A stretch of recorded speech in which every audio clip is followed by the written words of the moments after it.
Relax relax relax এই মাত্র relax হয়েছি। সকাল থেকে এই যে দৌড়ঝাঁপ শুরু হয়, 7:30 অবধি দৌড়ঝাঁপের মধ্যেই যেতে হয়। আর এই দৌড়ঝাঁপের মধ্যে ক্যামেরা ধরাটা কতটা অসম্ভব একজন গৃহিণী ছাড়া কেউই বলতে পারবে না। তো যাই হোক বন্ধুরা, গুড মর্নিং সবাইকে। কেমন আছো সবাই? আশা করছি রাধা মাধবের কৃপায় সবাই ভালো আছো। তবে আমিও ভালো আছি। দেখো, সকাল সকাল ছেলেকে স্কুলে পাঠিয়ে দিয়েছি আর হাজব্যান্ডও বেরিয়ে গেছে। হাজব্যান্ড ছেলে একসাথেই বেরিয়ে যায়, আবার আস্তে আস্তে ওই 2 বাজে হাজব্যান্ড আস্তে আস্তে বাড়িতে, আর ছেলে আস্তে আস্তে 2:30 বাজে। তো যাই হোক, এদিকে এখন তো আমি একদমই ফ্রি, তাই জন্য নিজের জন্য একটু রিল্যাক্স হয়ে চা করে নিয়েছি। আর চায়ের সাথে এই যে নিয়ে নিচ্ছি ছাতু। মা সেদিন এসেছিল, আসার সময় আমার জন্য ছাতু নিয়ে এসেছে, কারণ আমি ছাতু না অনেকটা ভালোবাসি খেতে, তাই জন্য প্রায়ই কিন্তু মা আমাকে ছাতু করে দিয়ে যায়। তো যাই হোক, ছাতুটা যেহেতু আমার আর ছেলেও খেতে ভালোবাসে না, তাই জন্য মনে মনে কিন্তু এক প্রকার খুশি, ছেলে যেহেতু ভালোবাসে না আমি একা একাই খেতে পারবো। তো যাই হোক, এদিকে দেখো চা করে নিয়েছি আর ছাতুর সাথে নিয়ে নিলাম চা। অবশ্য আমি ছাতুর সাথে দুধ দিয়ে খেতেই ভালোবাসি, কিন্তু যেহেতু ঘরে দুধ নেই তাই জন্য চা দিয়েই এটা পূরণ করে নিয়েছি। তো এইভাবে করে ছাতু খেতে আমার অনেকটা ভালো লাগে। তোমাদের কার কার এইভাবে ছাতু খেতে ভালো লাগে অবশ্যই কমেন্টে জানিও। এখানে না অনেক কিছু গুঁড়ো করে ছাতু করা হয়েছে, যেমন তিল আছে, মটর, বাদাম, তারপরে কাঁঠাল বিচি, অনেক কিছু বীজ দিয়ে ছাতু করা হয়েছে। তবে চালের গুঁড়ো দিয়ে করলেও কিন্তু অনেকটা ভালো লাগে। সিদ্ধ চাল দিয়ে যখন সিদ্ধ চালটা ভাজা করে যখন চালের গুঁড়ো করা হয়, মিক্সড করা হয় সেটার সাথে, তখন কিন্তু আরও ভালো লাগে খেতে। তো যাই হোক, চা খাওয়ার পর এই যে কাজে লেগে পড়লাম, কারণ কাজ তো করতেই হবে। আমাদের মতো গৃহিণীরা আমরা যদি কাজ না করে বসে থাকি তাহলে তো একদমই চলবে না। আর এই দিকটাই দেখো, সবার প্রথমে ইন্ডাকশনটাকে নিয়ে বসেছি, কারণ ইন্ডাকশনটাকে না সকালে একদমই ভালো করে মুছতে পারি না, কারণ সকালে ওই যে বললাম একটু তাড়াহুড়োর মধ্যেই থাকি, তাই জন্য এখন ভালো করে মুছে নেব ইন্ডাকশনটাকে। এই যে ইন্ডাকশনের তারটা, সেটাকে তো একদমই মুছতে পারি না। বেশ কয়েকদিন ধরে ভাবছিলাম তারটাকে মুছে নেব, কারণ তারটাকেও মুছতে হয়। তাই জন্য ইন্ডাকশনটাকে খুলে নিয়েছিলাম, নিয়ে ভালো করে তারটাকে খুলে তারটাকে কিন্তু ভালো করে মুছে নিয়েছিলাম। কারণ ঘরে দামি দামি জিনিস থাকলেই হয় না, দামি দামি জিনিসের যত্নও করতে হয়। যেমন এই ইন্ডাকশনটাকে যদি আমি যত্ন না করি তাহলে তো ইন্ডাকশনটা কিন্তু একদমই দেখতে খারাপ হয়ে যাবে, বিশ্রী হয়ে যাবে দেখতে, আর যখনই স্পট পড়ে যাবে তখন তো আরও বাজে লাগে দেখতে। তাই জন্য সবসময় চেষ্টা করি একটু যত্ন করে রাখার জিনিসপত্রগুলোকে। শখ করে যদি ঘরে দামি দামি জিনিস এনে রেখে দিলাম, কিন্তু যত্নটাই না করলাম, তখন কিন্তু ওই যে কদর না করলাম জিনিসগুলার, তখন তো জিনিসগুলো তাড়াতাড়ি নষ্ট হয়ে যাবে, তাই না? তাই জন্য কিন্তু একটু কষ্ট করি যাতে করে জিনিসগুলো আমার খুবই ভালো থাকে, অনেক দিন কিন্তু জিনিসগুলো আমি ইউজ করতে পারি। কারণ আমাদের মতো দিন আনা দিন খাওয়া ঘরের বউদের কোনো কিছুই কিন্তু চটজলদি করে কিনে নিতে আমরা পারি না, কারণ আমরা একটা জিনিস যদি কিনি কত কষ্ট করে কিনি সেটা আমরাই জানি। আর সেই জিনিসটা যদি চটজলদি করে নষ্ট হয়ে যায় সেটা তো আর ভাগ্যে জুটবেই না। তাছাড়া আর কি বলবো, কোনো কিছুই বলার নেই। তাই জন্য জিনিসগুলোকে একটু যত্ন করে রাখার চেষ্টা করি, কোনো কিছুই যাতে ঘরের নষ্ট না হয় সেই দিকটা অনেকটাই কিন্তু খেয়াল রাখি।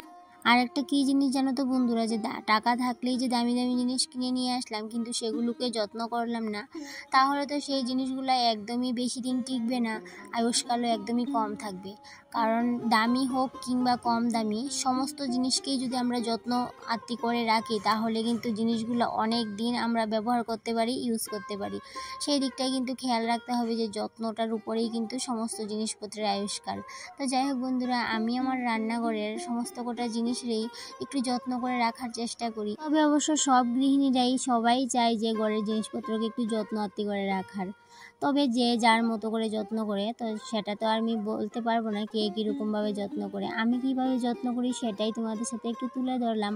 তোমরা তো জানো যে এই রান্নাঘরটা একদমই জং ধরা পুরনো টিন দিয়ে করানো হয়েছে, আর বেশি দিন তো করা হয়নি, রান্নাঘরটা হয়েছে বেশি দিন হয়নি, বেশি থেকে বেশি 4 থেকে 5 মাস হবে। তবে এই রান্নাঘরটা একদমই কিন্তু নিচের ফ্লোরটা পাকা না, নিচের ফ্লোরটাও কিন্তু মাটির। তো সেই মাটিটার উপরে কিন্তু ফ্লোর ম্যাট পেতে নিয়েছি, আর সেটাই কিন্তু এখন অবধি ইউজ করছি। আর জানো তো বন্ধুরা, এই ফ্লোর ম্যাটটা না আমার যখন পুরনো রান্নাঘরটা ছিল তখনকার ফ্লোর ম্যাট। তো সেই ফ্লোর ম্যাটটাই কিন্তু মুছে জোড়াতালি দিয়ে এই ঘরটাতে পাতানো হয়েছে। কেন কি জোড়াতালি কেন হয়েছে বলো তো? কারণ ওই ঘরের মাপ আর এই ঘরের মাপ তো এক না, তাই জন্য যখনই ফ্লোর ম্যাটটা পাতানো হয়েছিল তখনই কিন্তু ফ্লোর ম্যাটটা যখনই হয়নি তখন ওই যে জোড়া দিতে হয়েছিল। তোমরা আরেকটা জিনিস লক্ষ্য করলে দেখতে পাবে যে আমার এই ঘরের টিনের যে বেড়াটা আছে সেই টিনের বেড়াটাও কিন্তু জোড়া দেওয়ানো, আর এদিকটাই দেখো জং ধরানো ঘর। আর আমি ভাবছিলাম যে কবে থেকে এই ঘরটাকে না নিজেই রং করে নেব ভাবছিলাম, কিন্তু ওর মনে মনে সেটাও ভাবছি, কারণ আমাদের এই রান্নাঘরটা তো স্থায়ীকালের জন্য না, কিছুদিনের জন্য, কয়েক মাসের জন্যই। সেই জন্য ভাবলাম কি রং যদি করি তো টাকাটা আমার শুধু শুধু নষ্ট হয়ে যাবে, তাই না? তাই জন্য ভাবলাম না, যতদিন আছি রংটা করে আর টাকাটা নষ্ট করে ফেলবো না, কারণ আমাদের মতো গৃহিণীদের, মধ্যবিত্ত ঘরের গৃহিণীদের টাকা পয়সাটা কিন্তু খুবই হিসাব করে খুবই খেয়াল রেখে কিন্তু খরচা করতে হয়। তাই জন্য ভাবলাম না থাক, এখন আর রং করব না, কারণ কিছুদিন পর তো যখন আমাদের ওই দিকটায় ঘর করা হবে তখন কিন্তু রান্নাঘরটা আবার ওই দিকটায় নিয়ে যেতে হবে। তাই জন্য কিন্তু আর সেটা মাথা থেকেই নামিয়ে নিলাম এই কথাটা। তো যাই হোক, এদিকে দেখো রান্নাঘরের সমস্ত কাজ বাজ শেষ করে চলে আসলাম বাইরেরও তো কিছু টুকিটাকি কাজ আছে, সেগুলোও তো সারতে হবে। আর এই দিকটায় দেখো রান্না বান্না কিন্তু এখনও হয়নি, যেহেতু ছেলে হাজবেন্ড আসতে অনেকটাই দেরি আছে, তাই জন্য ভাবলাম না বাইরের কাজগুলো সেরে নিই, তারপরে ঘরের কাজগুলো করে নিই। এইদিকে সোলার প্লেটটা রোদে দিয়ে দিলাম, কারণ লাইটটার মধ্যে একদমই চার্জ ছিল না। আর সেই সাথে এই যে মাসকলাইটি এগুলোকে রোদে দিয়ে দিলাম। এগুলো কি হয়েছে বলতো, সেদিন না আমি এই মাসকলাইগুলোকে রোদে দিয়েছিলাম, তো এগুলোর মধ্যে না অনেক মাটি, তো সেই মাটিগুলোকে না অনেক দিন ধরে ভাবছিলাম বেছে রাখবো, কিন্তু একদমই সময় করে উঠতে পারছিলাম না। কিন্তু সেদিন যখন হঠাৎ করে রোদে দিয়েছিলাম, ভাবলাম কি রোদে দিয়ে দিই, যদি পোকা লেগে যায় তাহলে তো আর নষ্ট হয়ে যাবে শুধু শুধু, তাই জন্য কিন্তু রোদে দিয়েছি। আর রোদে দিয়ে কি হয়েছে বলো তো, এমন টাইমে এমন বৃষ্টি এসেছে, আমি না অন্য জিনিস তুলতে তুলতে এই মাসকলাইগুলোর কথা একদমই ভুলে গিয়েছিলাম, কিন্তু মাসকলাইগুলো না ভিজে একদম কি বলবো। তো এই মাসকলাইগুলোকে এখন কিন্তু আমার প্রত্যেক দিন রোদে দিয়ে শুকাতে হচ্ছে, কারণ কি সেদিন না এমনভাবে ভিজেছে, ভাগ্যিস ভালো মাসকলাইগুলো নষ্ট হয়নি। তো যাই হোক, এই যে 2-3-4 দিনের রোদে কিন্তু আবার ঠিকভাবে শুকিয়ে নিতে পেরেছি, কিন্তু মাটিগুলো এখনও ভাজা হয়নি। এই যে ভাবলাম শুকিয়ে নিই, তার সাথে করে বিকেলবেলা বসে মাটিগুলোকে বেছে নেব, পরিষ্কার করে নেব, কারণ মাটিগুলা সহকারে তো ধুয়ে দিলেও চলবে না, কারণ মাছগুলো তো ধুয়ে দিতে হয় না, কারণ মাছগুলো যদি ধুয়ে দিই তাহলে তো মাছগুলো এগুলো নষ্ট হয়ে যাবে, তাই জন্য তো ধুয়ে তো পারবো না, সেই জন্য মাটিগুলো একটু বেছে নেব। সকাল থেকে এত রোদ দিয়েছে, ভাবলাম কি সারাদিন অনেক রোদ, অনেক গরম লাগবে, কিন্তু না, এখন দেখি রোদ একদমই চলে গেছে, কি জানি বৃষ্টি কখন চলে আসে। তো সেই জন্য ভাবলাম এদিক থেকে ফুল গাছটা থেকে কয়েকটা ডাল ভেঙে নিয়ে ওই দিকটায় রেখে দিই গুজে, কারণ কিছুদিন পর না এই ফুল গাছগুলো কাটা পড়বে, তখন তোর বাড়িতে কোনো রকম ফুল গাছ থাকবে না, আর লোকের বাড়ি থেকে আবার নিয়ে আসবো চেয়ে চেয়ে একদমই ভালো লাগে না। তাই জন্য এখন থেকে কি করছি বলো তো, সমস্ত যতগুলা ফুল গাছ আছে বাড়িতে সমস্ত কটা গাছ থেকে ডাল ভেঙে ভেঙে এই জায়গাটাতে গুজে রাখলাম, কারণ এই গাছগুলো যখনই একদম টিকে যাবে তখন গাছগুলোকে আমি অন্য সাইডে নিয়ে লাগিয়ে দেব, সেই প্ল্যান করে কিন্তু এই ডালগুলোকে এখানটায় গুজে রাখলাম। আর এই দিকটায় দেখো এই কাপড়টা না আজকে শনির দশা লেগেছে, কি বলবো, এই যে কাপড়টাকে যতবার বার করে দিই ততবার বৃষ্টি চলে আসছে আর ততবারই ঢুকাচ্ছে। আজকে যে কতবার আমি কাপড়টাকে ঘরে ঢুকালাম আবার বার করলাম, ঘরে ঢুকালাম আবার বার করলাম, দেখো কত বৃষ্টি চলে এসেছে। প্রথমে আমি ওই ঘরটায় ছিলাম, কিন্তু আবার রান্নাঘরে চলে এসেছে, কারণ এই ঘরে তো যেহেতু একটু জল পড়ে সেদিকটা দেখতে এসেছিলাম ঘরে, কিন্তু তখনই না ঝপঝপ করে বৃষ্টি চলে আসলো। তখন কি করলাম, তখন আর ওই ঘরটা গেলাম না, আমি ভাবলাম না বৃষ্টি যখন চলে এসেছে রান্নাটা সেরে নিই, কারণ পুজোও দিতে হবে, পুজোটাও দেওয়া হয়নি, তো রান্নাবান্না শেষ করেই দেখো কতগুলো বাসন বেরিয়েছে। এই যে সব থেকে আমার বেশি কষ্টের কাজ কি বলো তো, বাসন ধোয়াটা না একদম আমার বিরক্তিকর কাজ, সেটা আমি একদমই পছন্দ করি না। তো যাই হোক, পছন্দ না করলেও করতে হবে, কারণ বাড়িতে যেহেতু কেউ নেই, আমার কাজ তো আমাকেই করতে হবে। তো যাই হোক, পছন্দ আর না পছন্দের কিছুই নেই, সবকটা কাজে আমাকেই করতে হবে। আর এই দিকটাই দেখো বাসন ধুয়ে কিন্তু শেষ করে আসতে পারিনি, এই দিকটাই দেখো কাপড়টা না আবার ভিজে যাচ্ছিল। তো এবার মনে মনে প্ল্যান করেছি এই কাপড়টাকে এখন আর বার করে দেবো না, কারণ এই যে আবার বার করা আবার নিয়ে আসা একদমই বিরক্তিকর লাগছিল। আজকে সকাল থেকে তো আমি এই কাপড়টার পিছনে না অনেক দৌড়েছি, এখন থেকে প্ল্যান করেছি না আর বার করব না, এখানটায় বারান্দাতেই থাকবে। তারপর এদিকে দেখো এই যে কালকে অনলাইন থেকে 2টো বোতল এনেছিলাম, অয়েলের বোতলগুলো, সেগুলোকে ধুয়ে নিলাম, কারণ তেল রাখতে হবে তো তাই জন্য।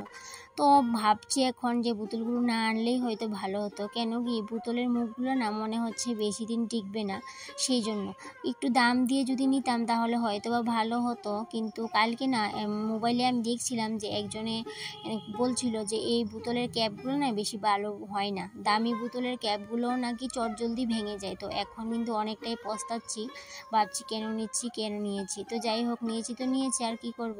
এদিকে দেখছিল তো বৃষ্টি কিন্তু এখনও থামেনি, অনেক বৃষ্টি হচ্ছে। তারপরে স্নান করে সোজা চলে আসলাম ঠাকুর করে, পুজোটাও তো দেওয়া হয়নি। অন্যদিন তো ঠাকুর পূজা দিয়ে গিয়ে রান্নাটা করি, কিন্তু আজকে ভাবলাম না, রান্নাটা যেহেতু বৃষ্টি চলে এসেছিলো, ওই ঘর থেকে আসতে পারিনি, তাই জন্য আগে রান্নাটা সেরে নিয়েছিলাম, না হলে কিন্তু পুজোটাও দেওয়ার প্ল্যান ছিল আগে। তো যাই হোক, রান্নাবান্না শেষ করে ঠাকুর পুজোটাও দিয়ে দিলাম। এখন তো টিউশনিও করতে হবে, টিউশনিও কিন্তু করা হয়নি, স্টুডেন্ট কিন্তু চলে এসেছে। তো ওকে বসিয়ে চলে আসলাম ঠাকুর করে, ভাবলাম যে পুজোটা দিয়ে দিই, তারপর ওকে নিয়ে বসবো। তারপর আজকে আর তোমাদের সাথে রান্নাবান্নাটা শেয়ার করার বেশি প্ল্যান ছিল না, তাই জন্য শেয়ার করলাম না, সোজা চলে আসলাম বিকেলের টাইমে। দেখো সকালে না আজকে জল আসেনি, তো বিকেলবেলা যেহেতু জল এসেছে তাই জন্য ভাবলাম না, 2 বালতি জল গড়ে উঠিয়ে নিই।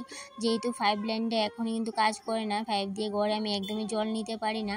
তো 2 বালতি জল নিয়ে নেব গড়ে। আর এই যে বালতিতে দেখতে পাচ্ছ নতুন বালতিটা, সেটা না আমার মা সেদিন দিয়ে গেছে আমাকে, কারণ যেহেতু আমার কোমর ব্যথা, কোমরের জন্য না আমি বড় বালতি দিয়ে একদমই গড়ে জল নিতে পারি না, তাই জন্য এই ছোট্ট একটা বালতি আমাকে দিয়ে গেল সেদিন।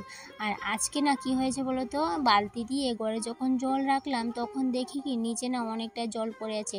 এখন ভাবছি বালতিটা কি লিক পড়লো নাকি এখনও বুঝতে পারছি না, তবে আবার পরীক্ষা করে দেখব। এদিকে দেখো সন্ধ্যের সময় মাস্টারমশাইয়ের জন্য চা করে নিলাম, ছেলের মাস্টারমশাই যেহেতু চলে এসেছে, তারপর নিজের জন্য একটু চা করে নিয়েছি। তারপরে যে আবার রান্নাবান্না, ওই যে প্রত্যেক দিনকার ডিউটি, রান্নাবান্না খাওয়া দাওয়া এইসবই। আর আমাদের মতো গৃহিণীদের তো একটাই কাজ, রান্নাবান্না, ঘরদোর পরিষ্কার করা, কাজকর্ম করা।